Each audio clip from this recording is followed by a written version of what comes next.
Hello Radhe Radhe my YouTube family, welcome back to the channel Siddhima vlogs. कैसे हो आप सब? आई होप आप सब लोग ठीक होंगे, बढ़िया होंगे, मज़े में होंगे। मैं भी बिल्कुल ठीक हूँ। आज है सावन का चौथा सोमवार। आप सभी को सावन के चौथे सोमवार की हार्दिक शुभकामनाएं। और आज का सोमवार हमारे लिए तो बहुत ज़्यादा शुभ है। वो क्यों? ये देखो, 5 पत्तों का बिलपत्र, 4 पत्तों का बिलपत्र बहुत ज़्यादा शुभ माना जाता है जिसको भी मिलता है। तो आज तो ढेर सारे बिलपत्र है ना, 5 पत्तों के 4 पत्तों के मिले हैं हस्बैंड को, वो अभी लेकर आए थे बिलपत्र उसमें। और वैसे तो जो बिलपत्र होता है वो 3 ही पत्तों का होता है, पर अगर आपको 4 या 5 पत्तों के बिलपत्र मिलते हैं तो वो बहुत ज़्यादा शुभ माने जाते हैं। और हमें तो वैसे हर साल ही मिलते हैं क्योंकि हमारे घर पे ही है बिलपत्र का पेड़, तो उस पर मिल जाते हैं। और ये जो बिलपत्र है वो हम पूजा में चढ़ाने के बाद जो है इसको हम फ्रेम करवा लेते हैं। इनको हम इधर उधर नहीं फेंकते हैं, इसको फ्रेम करवा के रख लेते हैं क्योंकि बहुत ज़्यादा शुभ माना जाता है। खैर जी, सुबह की पूजा हो गई है जैसे हम हर सोमवार को करते हैं। दोनों हस्बैंड वाइफ जो हम जोड़े से पूजा करते हैं।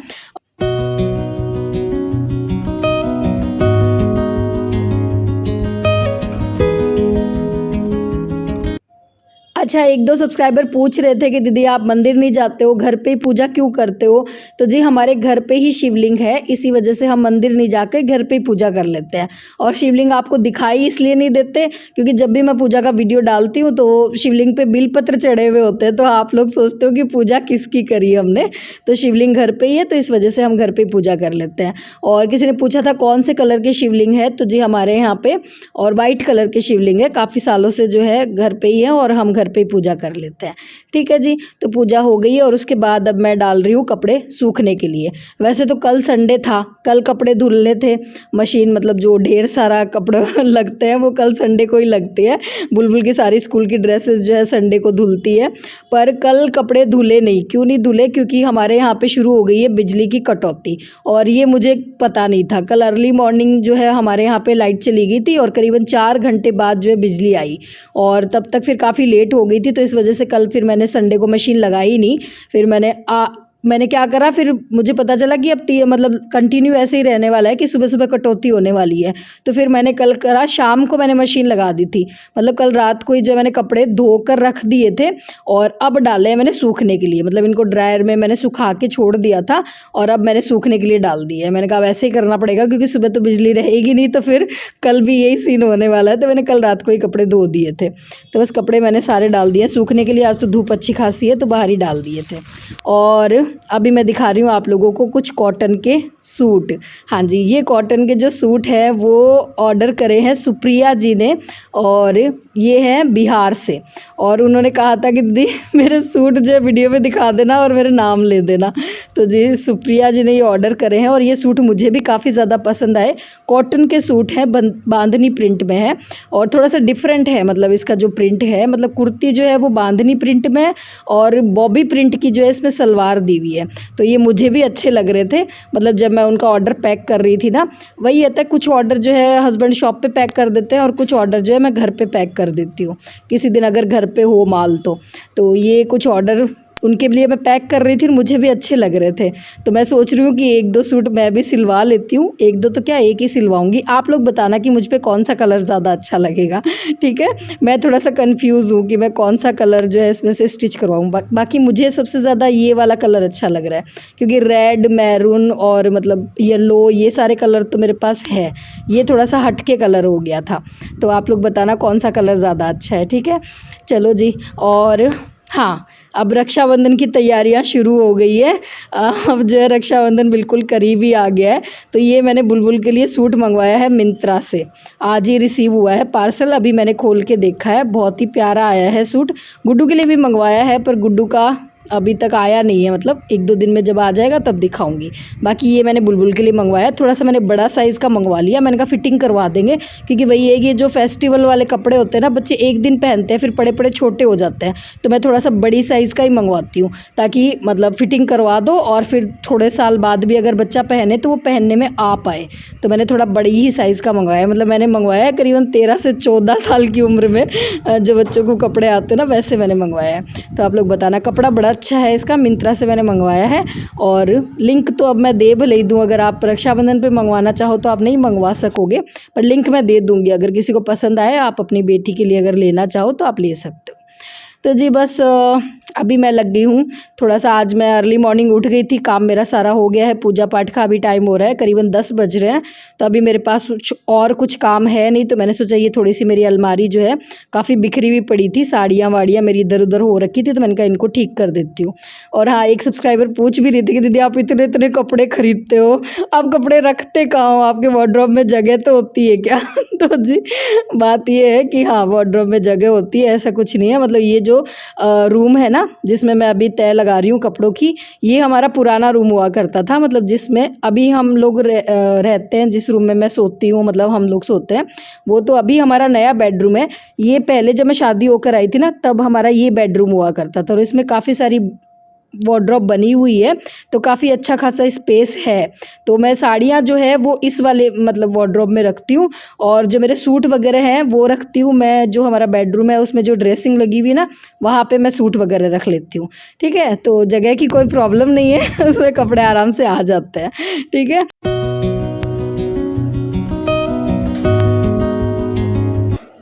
अच्छा जी, छुटपुट काम कर लिए घर के, और अब आ गई हूँ मैं सीधा रसोई में, और अब करने लगी हूँ दोपहर के लंच की तैयारी। सावन को कुछ ना कुछ मीठा मैं बनाती हूँ भोग के लिए, महादेव के लिए। तो आज मैं बना रही हूँ मीठे में खीरानंद। तो मैंने चावल को, एक मुट्ठी चावल को जो है मैंने सुबह भिगो के रख दिया था, मतलब 4-5 घंटे मैंने इन चावल को भिगोया है। और अब इनको, जैसे मेरे पास क्या बढ़िया बासमती राइस थे, और खीरानंद बनाने के लिए ना जो टूटे हुए चावल होते हैं ना, वो चावल ज़्यादा सही रहते हैं। हमारे यहाँ पे तो ऐसे ही बोलते हैं, टूटे हुए चावल, मतलब थोड़े साबुत चावल नहीं होने चाहिए।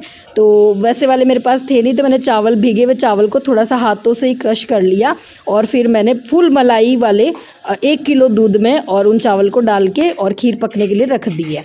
और खीरानंद मतलब जैसे खीर तो होती है जिसमें दूध ज़्यादा होता है, और खीरानंद बनता है गाढ़ा गाढ़ा। ठीक है, तो इसलिए 1 किलो दूध में, और मैंने 1 मुट्ठी से थोड़े से ज़्यादा ही चावल होंगे। ठीक है, और आज मैं ज़्यादा मतलब डिटेल में शूट नहीं कर पाई, कब मेरा मोबाइल ऑफ हो गया मुझे पता ही नहीं चला। तो बस खीरानंद मैं जैसे आपको ऐसे ही बता देती हूँ मुख जबानी। तो इसको बस चावल को डाल के, और इसको बढ़िया तरीके से अच्छे से फुल मलाई वाले दूध में पका लेना है चावल को।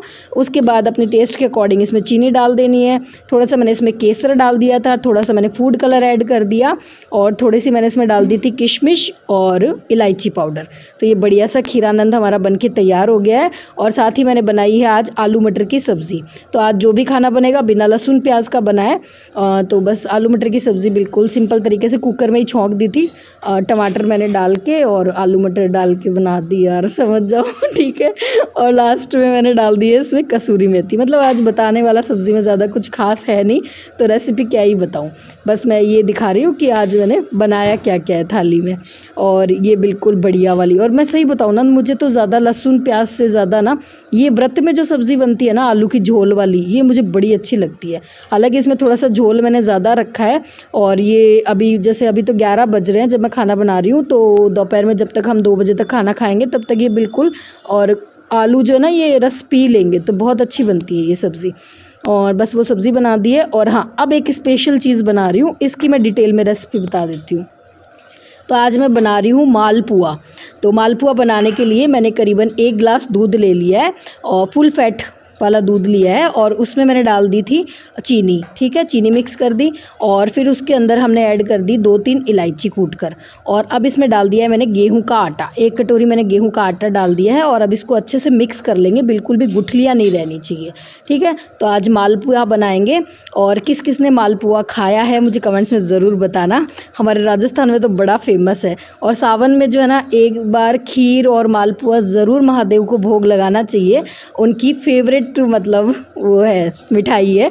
तो इस वजह से फिर मैंने आज बना ली, क्योंकि नेक्स्ट सोमवार तो अब रक्षाबंधन वाले दिन आने वाला है। उस दिन भी हालांकि खीर बनती है हमारे यहाँ पे, पर मैंने कहा उस दिन मालपुए नहीं बनेंगे, तो फिर मैंने कहा चलो आज बना देते हैं। तो आज खीरानंद और मालपुआ ये स्पेशल मैं बना रही हूँ, सोमवार स्पेशल। ठीक है, तो ये आपको बैटर बना के तैयार कर लेना है। इस तरह से देखो, लम्स नहीं रहने चाहिए इसमें, इस तरह का आपको चाहिए कंसिस्टेंसी बैटर की।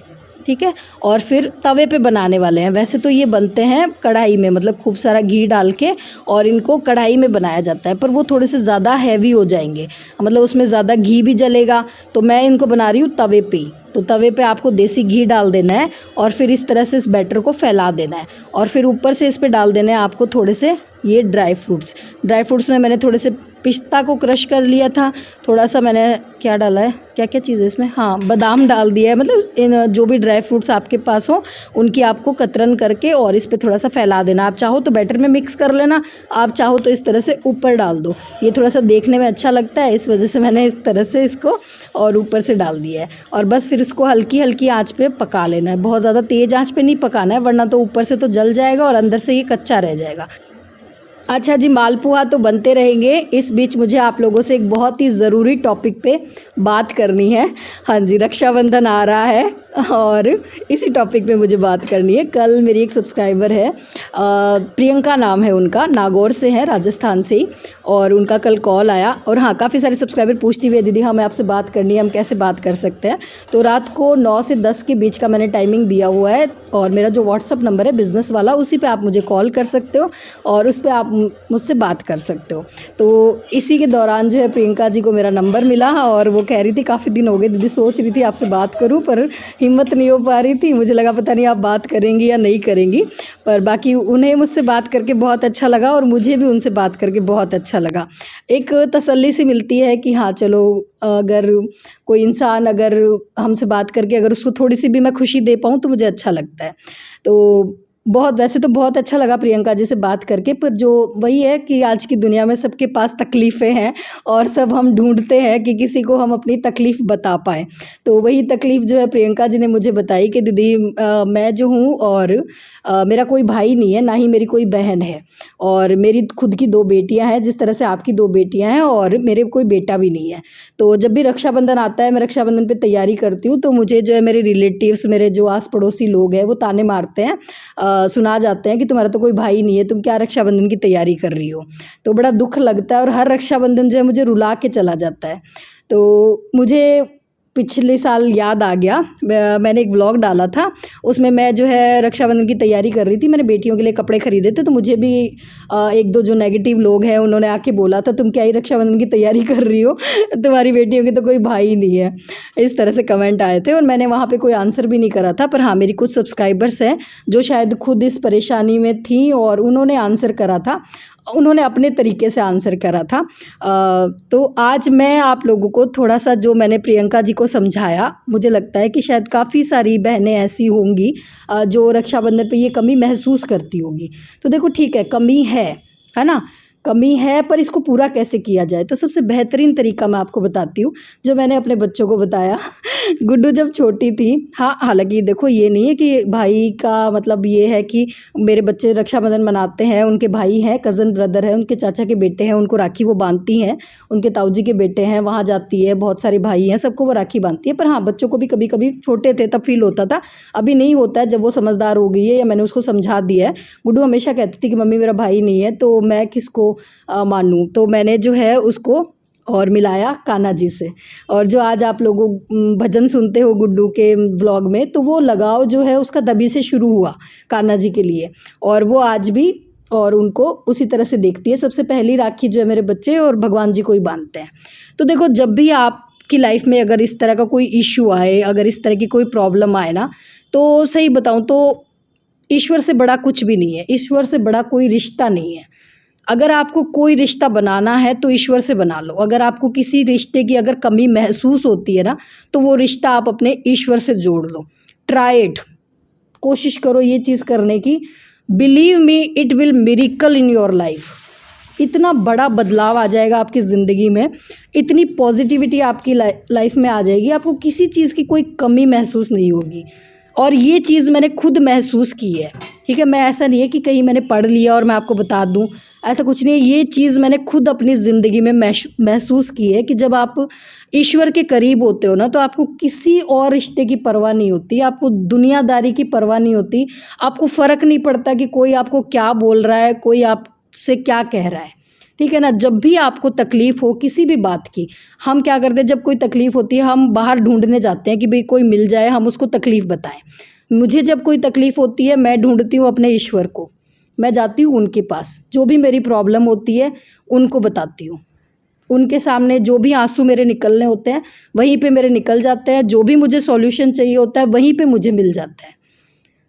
ट्राई करके देखना, सही में इतना सुकून आ जाएगा आपकी ज़िंदगी में कि आपको और कहीं से किसी की राय लेने की ज़रूरत नहीं पड़ेगी, किसी सिद्धिमा व्लॉग्स के पास आप लोगों को आना नहीं पड़ेगा अपनी परेशानी लेकर।